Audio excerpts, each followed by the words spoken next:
Hey, welcome back to the channel. So my video with the most views by far, I think, is a beef sticks video that I did. It was quite a while ago, and I think I did them on the Little Chief Smoker. And I've been wanting to recreate that, use a little different recipe. I've got some new equipment.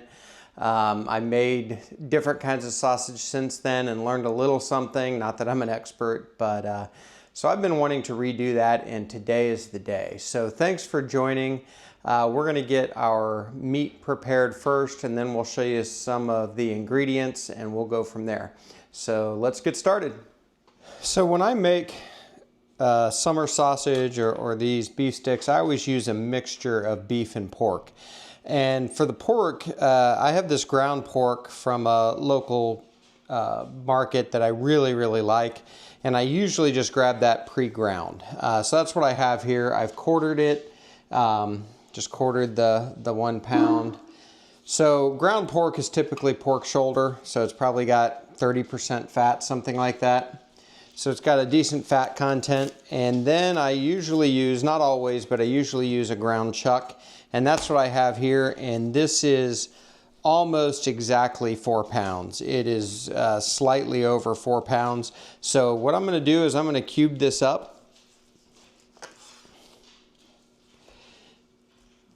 And I'm going to try to get pieces that will fit in my meat grinder. So just going to do that. If there are any pieces I don't think will make for good. Oh my goodness. The dog is obviously excited about something. Sorry about that. But if there's any pieces I don't feel like will grind well and go well, I'll just pull them off. Like this is super hard, gristly stuff there. So I might cut the corner of that off. And I've got a little leeway. My goal is a 5 pound batch. So I can take a little of this off as we go, and I'll still have enough. Another little piece right there that doesn't need to be in our beef sticks. Probably here too. There we go. And I'm confident enough in how much I'll get here. I'm not going to bother weighing it. Okay, so we're going to get our dry spices done. I'm just going to mix them in this bowl here. I think I have everything. So first of all, we're going to put some milk powder in. I'm just doing this first because it's the most. Going to use 3 tablespoons of this for 5 pounds. This will kind of give you that sausage texture. It's not absolutely required by any means, but I think for meat sticks, I'm definitely going to use it. You could use something like nutritional yeast or skip this altogether, but we're going to add 3 tablespoons here. There we go. We'll go ahead and get our Prague powder number 1 done here. This is what's going to cure, and I don't have it in its original packaging obviously, but this is what is going to cure our meat sticks, so they will keep a lot longer and be more shelf stable. And so essentially for Prague powder number 1, it's almost invariably, follow the instructions on the package for sure, but it's almost invariably a teaspoon for 5 pounds of meat, which is one of the reasons I do 5 pounds. So I got my teaspoon here, and we'll just get that in. There we go. All right. Garlic powder. We're going to do a teaspoon of garlic powder, and I'm going to use the other end of the teaspoon here.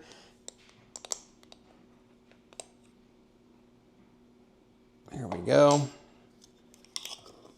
And if you want more garlic powder, use more garlic powder. It's fine. All right, now we're going to go with our kosher salt. And a good salt measurement is a teaspoon per pound of meat. So we're going to go 5 teaspoons here.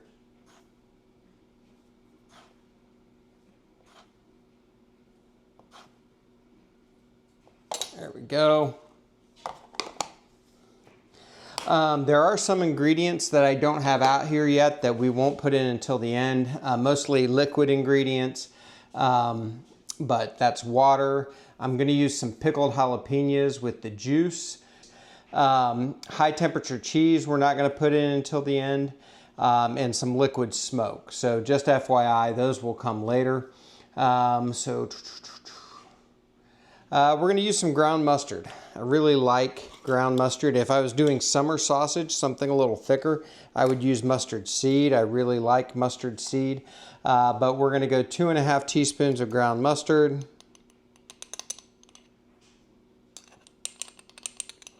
And that'll be about 2½ there. And the same amount of black pepper. So I'll just use my grinder here.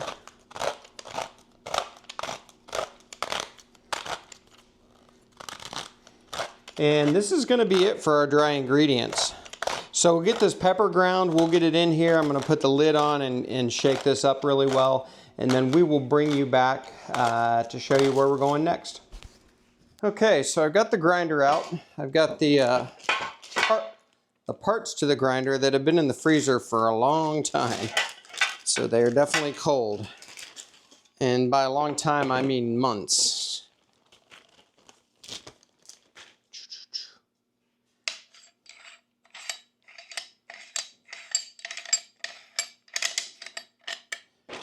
Okay. I think I actually want to use the smaller die. Be right back. So for whatever reason, I didn't put this in the freezer, but I'm using the smaller die. I forget what number that is, but I will put that in the description. I'll figure it out, and we'll throw it in the description. Now, you could use an even smaller die if you wanted like a hot dog consistency, or throw it through the grinder twice. I'm just going to do this once. I want there to be pieces of meat in here. So there we go. We'll get this in place. There we go. Get that tightened down. All right, I'm gonna grab our meat straight from the freezer now. It has been in there maybe 45 minutes, something like that. I'm gonna grab a glove.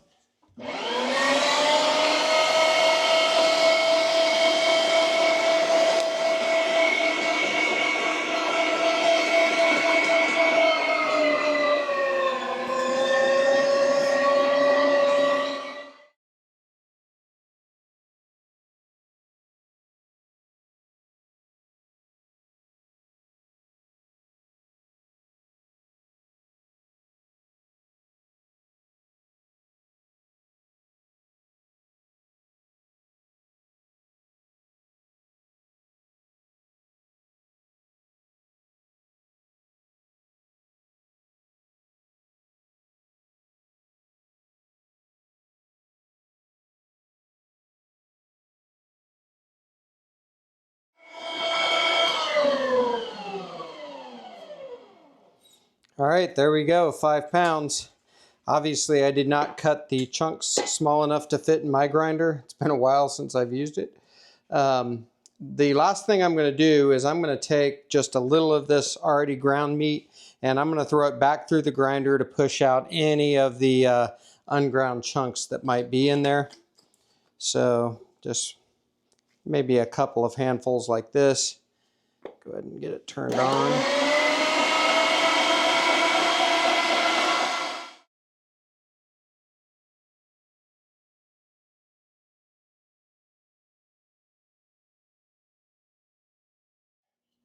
So we'll get that cleaned up. For now, I'm just going to give this a good mix before we put anything in there. Of course, what makes this sausage is adding the spices to it and then mixing it. So we'll get to that in a moment. Gosh, making a mess.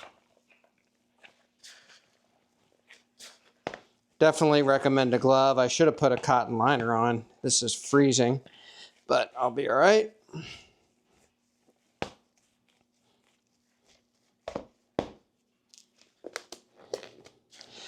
So I am going to get the spices mixed in here, and I'm going to wait to put the jalapenos or the high temp cheese in it until a final mix tomorrow. This has got to cure with the Prague powder #1 overnight. So we're going to let that go before we do any of the other ingredients. Just going to put about half of this in for now. There we go. And just get her mixed up, slow but sure. All right, I'm going to finish getting this mixed up really well. I'm going to get the lid on it, and then it's going into the fridge overnight. And we will come back tomorrow, and we'll get this in the stuffer. I'm going to use a real sausage stuffer this time. The last time I believe I used the Lem Jerky gun, which is a great inexpensive way to make sausage. In fact, I think it works really well for summer sausage. But we're going to use the normal big sausage stuffer on this, and we'll bring you back. So it's been almost exactly 24 hours, and it's time to do our final mix on our beef mixture. Smells great. Smells sort of like summer sausage. I also want to add a little bit of liquid to this. This is nowhere near ready. It needs a good mix. It really needs to turn into sausage essentially. So I've got about half a cup of water here, and I'm going to add a couple things to that. First of all, I want to add a little bit of sweetness and a little bit of smoky flavor. So I've got this Traeger smoked simple syrup. I don't want to add a lot here. I don't really want to notice anything but a little smoky flavor. So that was maybe a tablespoon.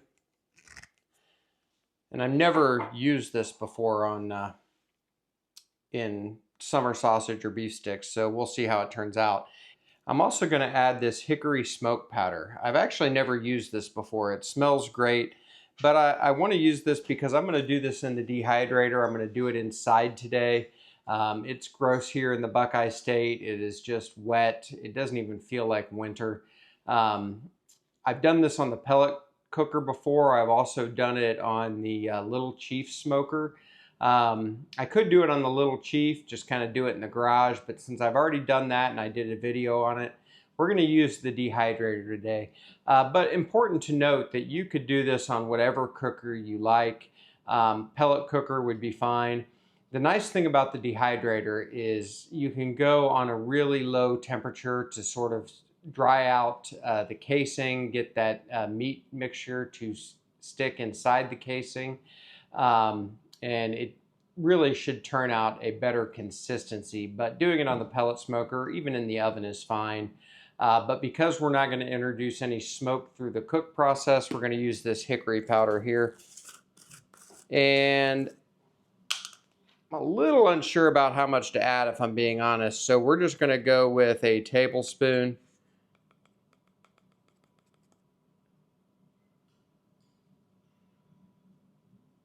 Part of that feels like too much, but we're going to find out. I don't think it'll ruin it by any means. So we're going to add that. And now add the liquid mixture. And this is going to take probably a good 10 minutes of mixing. I don't have a sausage mixer. Probably not something I'll invest in unless maybe it's an attachment to a grinder or something like that. That's possible.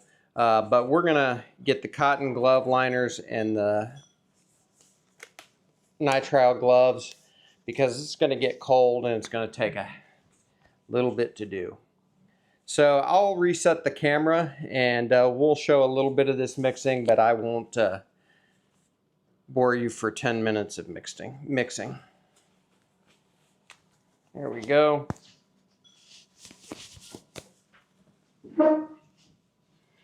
So we're just going to get this going. I want to be careful not to splash with the liquid in here. Get both hands.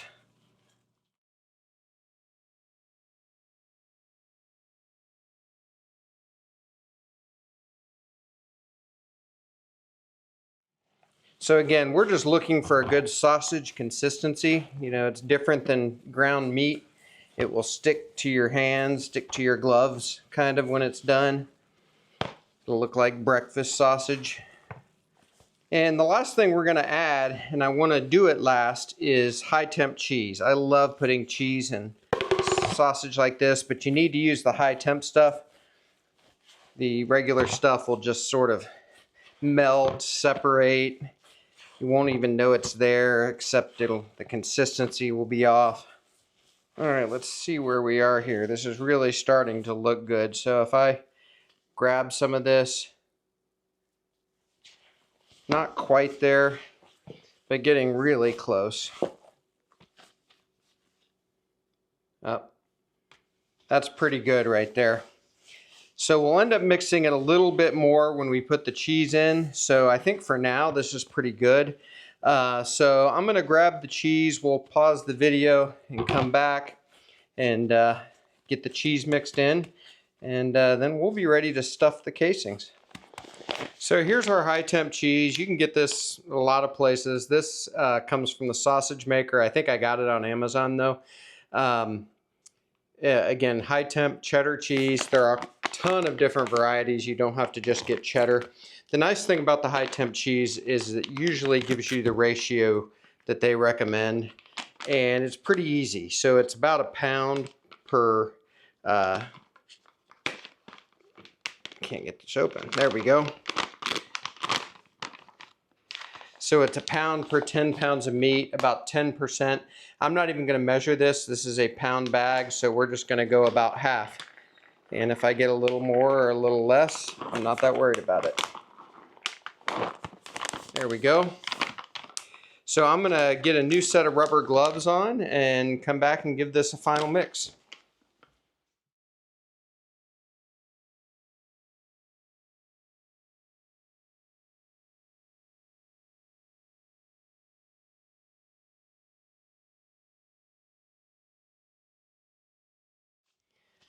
All right, so there we go. Again, a little tedious, but not a big deal. Not worth me getting the mixer out for. The last thing I'll say, this is gonna go back in the fridge, but I'm gonna take just a little bit, and I recommend if you use a new recipe, you've never done this before, I'm gonna fry up just a little bit of this to try it, make sure it is where I want it, see if anything needs to be added, maybe more black pepper, something like that. I feel like the salt should be good, but you definitely want to make sure. You can always add more. And heck, if I had to, I could add another package of ground meat to this if it was too salty. I don't think it will be, but I could if I needed to. So I'm gonna get this back in the refrigerator. I'm gonna fry this piece up and I'll try it and then we'll go from there. Okay, so we fried up our little sausage patty here. Smells exactly like it should. I don't know if you can tell on the camera, but it's got that nice pink hue that indicates the cure took. So we're just going to try a little bite here.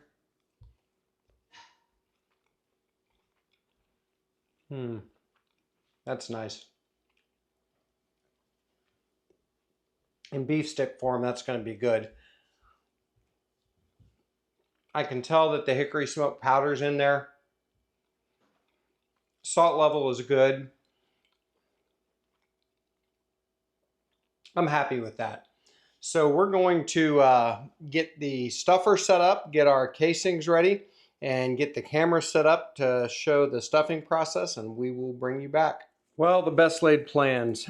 So I was going to break out the big stuffer and crank these out on the big sausage stuffer, which isn't really that big compared to some, but I could not find the horn that fits the snack sticks casing. So we're using the jerky gun, and the nice thing about this is it's a very affordable option to have if you don't do sausage that often, and that's sort of me. And you can do about anything with it. It comes with a few different attachments. I even do summer sausage with casings that fit right over this, and it's just a simple way to fill a summer sausage casing as well. So we're gonna do this with our jerky gun. First thing I'm gonna do is just lube up the inside of this just a little bit. I don't want to do too much oil in there, but it'll just make things run smoother. And now we're just going to fill it. So I've already got the snack sticks casing on the horn ready to go. So I like to just do balls that fit down in there and just drop it in. And I heard it hit the cutting board. So we're going to get this filled and we'll get moving.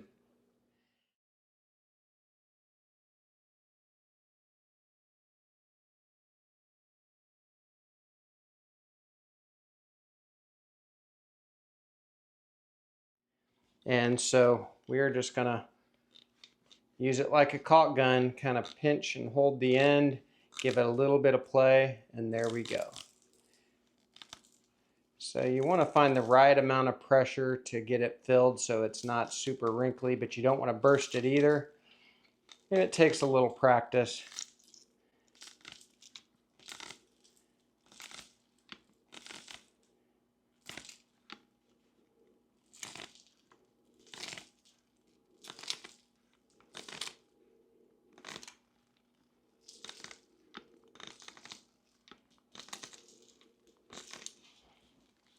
These are, of course, edible collagen casings, and I'm about at the end here, I think.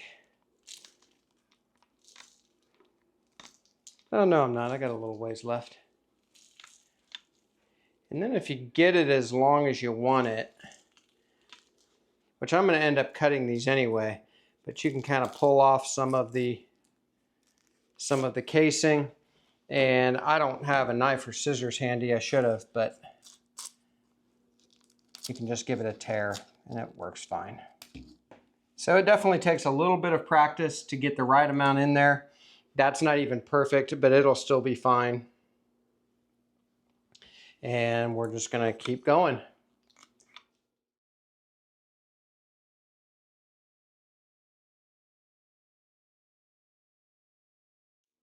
All right, so I'm going to get the rest of this mixture stuffed, and we'll come back then for the cook.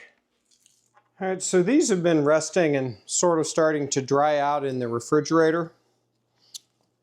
And what I'm going to do is I'm going to get these cut. So I've got some ends that are long and empty there. And these are the trays that I use in the dehydrator. So what I want to do is cut these so they fit on the tray. They use as much of the tray as possible without going over the edge at all. So that's going to be pretty good, something like that right there. So I'm going to get all of these cut and take as many trays as I need. I've got 6 trays. Should have enough, and then we'll get the dehydrator started, and I'll talk a little bit about how I'm gonna run that. So we'll bring you back when we get these trays filled. Okay, so we've got our beef sticks, our cheesy beef sticks loaded up. I was pretty happy with the stuffing of the casings. They weren't all perfect, but I have found that it doesn't have to be perfect. There were a few wrinkly ones. There were a few that were really nice, but they'll all turn out okay in my experience. So we're going to get these going now. If you've seen some of these different varieties of beef sticks commercially in the store or whatever, some you'll see are like really wrinkly and others are not. And that all has to do with the time that they spend drying before they really start getting up to temperature. I'm going to try to go somewhere in the middle, and if they turn out wrinkly versus not wrinkly, I'll be okay either way. So what I'm going to do is I'm going to set the temperature to 120. And the time to 1 hour. Oops.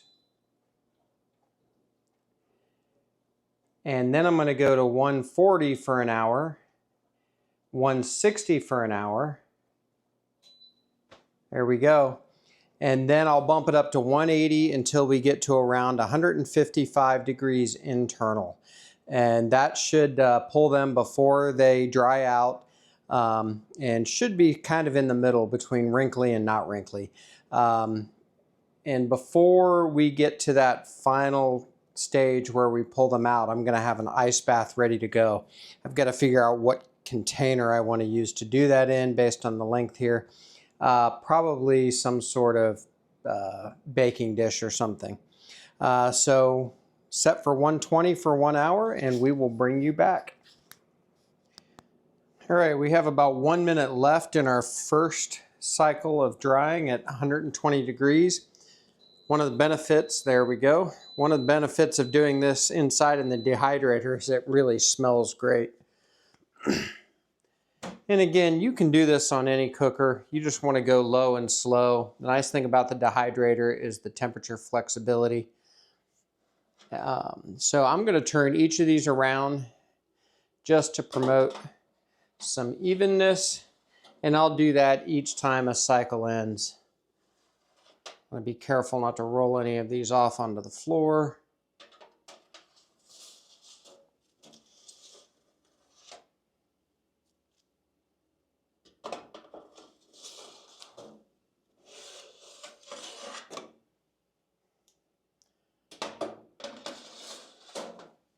Okay, so that was an hour at 120 degrees.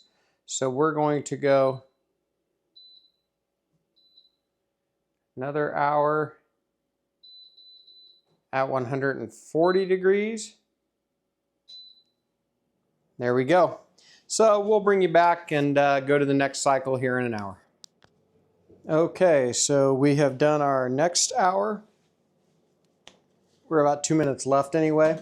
So we're going to turn these around again, just like before. Again, just to promote some evenness.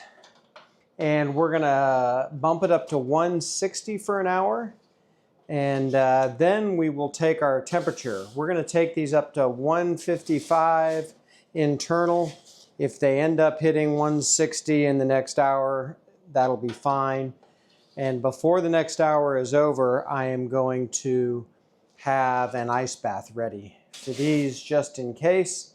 And so we will bring you back here in an hour. All right, we just finished our third cycle, and we did that for an hour at 160 degrees. So let's see where we are. Before I start the next one, I just want to make sure how close we're getting to that 155 target. 142.9, 143. So we won't have that much longer, but we are going to bump the temperature up to 180.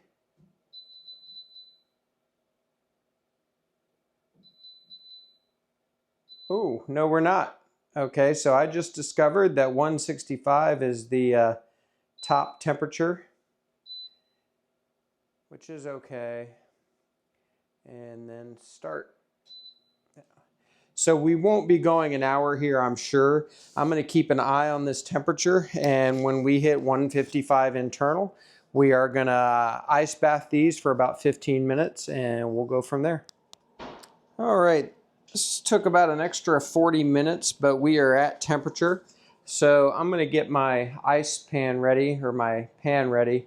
I've actually got a baking dish in the freezer. And I'm going to toss these in there and then pour some ice water over them and let them sit about 15 minutes. They won't take long to shock them and stop cooking. And then they're going into the fridge. So I will bring you back probably tomorrow. We're just going to let them go in the fridge, and we will try them tomorrow. So we'll see you then. So I'm super pleased with how these turned out. They rested in the fridge overnight, and then I cut them into similar sizes, trimmed off a few of the ends that were a little bit raggedy from my poor stuffing job, but overall these are great. I'm really happy with them. Let's just take one here. So the meat has adhered to the casing nicely. Got medium wrinkle, which is sort of what I was looking for. I knew they wouldn't be smooth. It took way too long to get them up to temperature in the dehydrator. The cheese is great. I already tried them. And in fact, as I was getting ready for this video, my kid was leaving, and he had one and loved them and ended up taking like 4 of these pieces with him. For how much stuff like this costs anymore, this is a great thing to do yourself. I will try them, not on camera, but with the camera here. Great snap from that collagen casing.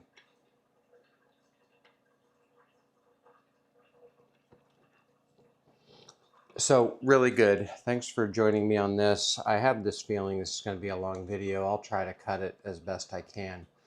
But definitely something worth doing yourself. And you really don't need a lot of expensive equipment.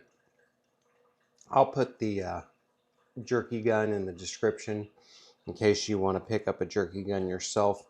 There are a lot of different things you can do with it and a lot of accessories that make it fun. So thanks again for joining. Like and subscribe if you don't mind, and we'll see you next time at BuQeye BBQ.